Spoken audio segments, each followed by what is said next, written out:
Maraming salamat sa pagpakilala ng ating kalihim ng DSWD, Secretary Rex Gatchalian. Ang kalihim ng natatanging lingkod sa Pangulo, Anton Lagdameo Jr., ang ama ng probinsya ng Dinagat, Nilo de Marie Jr., ang alkalde ng munisipyo ng San Jose, Hero Ecleo, at ang kinatawan ng isla ng Dinagat, Alan Ecleo. Mga kasama ko sa Lingkod Bayan, ating mga benepisyaryo na nandito ngayon, maraming salamat sa inyong pagdating. Magandang tanghali po sa inyong lahat. Bagong lahat ay mabuti naman at ako'y nakabalik dito dahil nung huli kong pagbisita rito, hindi pa ako nakaupo bilang Pangulo, ngunit pinuntahan namin kayo dahil dinaanan kayo ng Typhoon Odette. At nakita naman natin kung gaano. Pabuti naman medyo naka-recover na, pero mukhang sabi nga ni Congressman, baka kulang pang tulong na dadalhin. So, siguradong may malaking folder na ibabaong kung pauwi ng Maynila. Di ba, ganyan naman talaga trabaho ko. At, kaya okay lang. Siyempre, nais natin na kagaya ng ating nakikita sa mga ibang lugar na tinamaan ng bagyo, ay natamaan na nga, maraming nasira. Dapat lagi natin alahanin, build back better, na mas maganda yung pumalit dun sa nasira. Para alam naman natin, nagbabago ang panahon, may climate change na tinatawag, ay kailangan paghandaan na natin at alam natin na kahit papano, dati naman hindi ganyan kalakas ang mga bagyo. May bagyo talaga pero hindi ganyan kalalakas. Ngayon dahil sa climate change, ngayon dapat paghandaan na natin. Kaya't mabuti naman. At yung hindi lamang ang pag-recover ng mga nasira na mga building na kagaya nito at yung mga nakikita natin na nasira ng Typhoon Odette, kung hindi meron na tayong plano para sa tourism industry ng Dinagat. Kaya yung connectivity na tinatawag para mas madaling makabisita ang tao dito. At siyempre, kailangan ng mga facilities, kailangan ng infrastruktura yan. Dinagat medyo isolated ng konti. Kaya kailangan natin gawa ng paraan para, nang una, maganda yung sa airport, yun ang pinakamadali.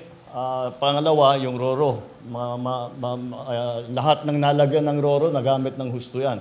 Kaya't malaking bagay, mas madali nang pumunta sa Surigao. Hindi na po kayo masyadong nahihirapan. Kaya't yan po ang mga pinaplano natin. Hindi lang makarecover sa dati nung sitwasyon na bago nung Typhoon Odette, kung hindi, pagagandahin pa natin, palalampasin pa natin doon sa nakaraan. Andito po tayo ngayon upang personal na mamahagi ng bigas para sa mga minamahal nating kababayan dito sa Dinagat. Nagsanib puwersa po kami ngayon kasamang DSWD at ang local government ng Dinagat upang ipaabot sa inyo ang tulong ng gobyerno. Kanina nasa Siargao kami at namahagi rin kami ng bigas doon sa ating benepisyaryo doon. Nagsikap po talaga kami na makarating dito upang mabigyan ng pantay na pagkakataon ang bawat probinsya, bawat isla, bawat pamilyang Pilipino sa buong bansa. Sapagkat ang ating bansa ay binubuo ng maraming kapuluan, kabilang ang Dinagat Islands. Madalas ay may kahirapan ang paghatid ng mga pagkain, ng mga gamit, ng mga pangangailangan. Ngunit hindi po tayo nagpapabaya. Makakaasa kayo na patuloy kaming gumagawa ng konkretong paraan upang malutas ang problema hinggil sa supply at halaga ng mga pangunahing bilihin, lalong-lalo na ang bigas. Namumuhunan tayo sa mga truck, bangka, makinarya at iba pang kagamitan sa pagsasaka at pangingisda upang mapabilis ang produksyon at paghatid ng mga ito sa merkado. Patuloy din po tayong nagpapatayo ng mga imbakan ng infrastruktura sa transportasyon upang magkaroon ng mas mabilis at sistematikong daloy ang mga supply at serbisyo sa lahat ng sulok ng bansa, kasama na ang Dinagat Island. Wala po, uulitin ko po, yung aking madalas na sa nakarang ilang araw ay madalas kong sinasabi at pinapaalala sa ating mga kababayan, wala po tayong problema sa supply ng bigas. Wala tayong sanang problema sa presyo ng bigas kung hindi dahil sa biglang pagtaas ng presyo ng bigas at dahil sa laganap na smuggling at saka hoarding. Yung smuggling ay talaga basta't pinapasok ng mga bigas, hindi lamang yun. Ang nangyayari, pagpasok ng mga illegal na importation ng bigas, iniipit, hindi linalabas. Inaantay ng mga hoarder na umakyat ang presyo ng bigas hanggat pagtaas ng presyo, sa kanila ilalabas yung kanilang tinago na bigas. Hindi naman talaga tama yun. At ang manipulasyon, ginagawa ng mga smuggler, mga hoarder, at iba pang nagsasamantalang negosyante, ang nakakasira sa ating kabuhayan. Yan po talaga ang kinabibigat ng loob ko at hindi ko kayang palampasin. Kaya naman po, gumawa tayo ng mga matitinding hakbang upang masugpo ang iligal na gawain ito. Sa katunayan, ito nga pong mga bigas na ipapamahagi natin ngayon ay bahagi ng nasabat ng ating Bureau of Customs mula sa mga nahuling smuggler sa pier ng Zamboanga. Sino pa po ba ang dapat makinabang dito kundi kayong mga mamamayan din? Uuwi po kayong masaya ngayon dahil sa mga ayudang ito. Sa puntong ito, inaanyayahan ko naman kayo na makipagtulungan sa pagbabantay laban sa mga illegal na transaksyon kaugnay ng supply ng pagkain. Kapag mahuli po tayo muli, na ipamamahagi rin natin sa taong bayan.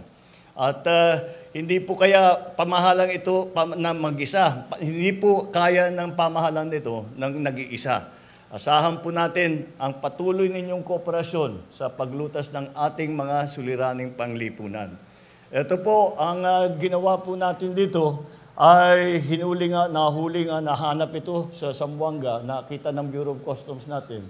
Dahil hindi sapat ang pag sinasabi bilang ako ay Secretary of the Department of Agriculture at hindi sapat na aayusin lang natin yung sa produksyon. Kailangan natin ayusin yung produksyon.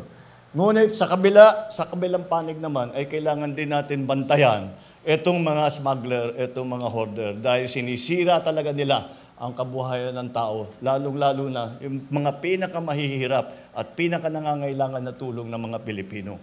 Kaya ang ginawa natin noong napatunayan na ito ay illegal ang pagpasok, kinuha na ng Bureau of Customs. At ang Bureau of Customs naman, ang ginawa, sinita yung mga importer at sabi, patunayan ninyo na legal itong pinasok ninyo. Pagka hindi nila mapatunayan, hindi sila makapagpakita ng mga yung papeles na nagpapatunay na legal ito, ay kinukuha na ng Bureau of Customs. At pag kinuha na ng Bureau of Customs, para naman madala natin sa taong bayan, ginagawang donation sa DSWD. Kaya itong tatanggapin po ninyo ngayon, donation ito galing sa DSWD na nahuling bigas ng Bureau of Customs na inutos natin para mabawasan ang presyo ng bigas. Lahat yung mga problema natin po ngayon ay hindi mga simpleng problema. At maraming nagbabago, maraming hindi natin inaakalang mangyayari ay nangyayari. Kaya kailangan po lahat ng ahensya ng pamahalaan ay nagtutulungan. Kaya ganyan po ang nangyari dito tungkol sa bigas. At patuloy po natin gagawin yan. At tinanong sa akin kanina, paano nyo i-sustain ang pagbigay ng smuggled na bigas? Paano paano yan paghabang buhay? Ang sagot ko naman ganito. Pag wala na kaming mahuli na smuggled na bigas at wala na kaming mahuli na hoarder, ibig sabihin, bababa na ang presyo ng bigas. At ibig sabihin, maganda na ang supply ng bigas. Kaya ito ay pansamantala dahil nakikita natin. Talaga siyempre ang ambisyon natin na wala nang ganyan, na matapos na yung ganyan. Para yung presyo nga naman ng bigas, hindi yung biglang umaakyat at hindi natin malaman kung saan nanggagaling. Dahil itong nakaraang ilang buwan nakita natin umaakyat ang presyo ng bigas, tinitignan, pinag-aaralan namin ng mabuti, wala namang dahilan kung bakit aakyat ang presyo ng bigas. Wala namang shortage sa supply. Umaani pa naman tayo ngayon. So marami tayong bigas. Wala namang panic buying. Wala namang namimili ng inuubos sa tindahan lahat ng bigas. Wala namang ganun. Kaya't walang dahilan kung hindi nga dahil sa mga ginagawa ng mga smuggler at mga hoarder na atin ngayon ay uhulihin. Kaya't kapit kamay po natin tunguhin ang bagong Pilipinas kung saan marangal, malusog at maunlad na namumuhay ang ating mga mamamayan. Kaya ito po ang ating ginagawa, ang ginagawa po ng inyong pamahalaan. At ginagawa natin ng paraan itong mga tinatawag na programa o scheme na para matulungan ang taong bayan. Ito ay patuloy naming iniisip. Kaya ngayon, ang mga benepisyaryo natin ay kinuha din sa listahan ng 4Ps ng DSWD. At dahil alam ang utos ko sa kanila, ay lista ninyo yung pinaka-nangangailangan at doon natin ibibigay. Ipapasok ba natin sa market ito? Huwag na, sabi ko, ipamigay na natin. At ayaw naman natin pakitaan yan. So, eto ngayon tayo. At patuloy po, asahan po ninyo na ang pamahalaan ninyo ay hindi po, walang tigil po, walang pagod po na iniisip kung paano kayo matulungan, kung ano pa tinitignan, kung saan, kung sino-sino sa ating mga kababayan ang talagang nangangailangan, ano yung tulong ang kanilang kailangan. Nakikinig po kami sa inyo kung ano sa inyong palagay ang aming dapat gawin.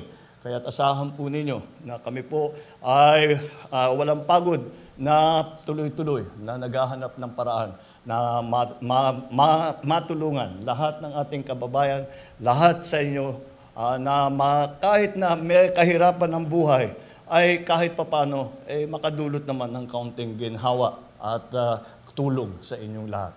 Maraming salamat po mga ating mga kababayan. Mabuhay po kayong lahat at magandang tanghali po.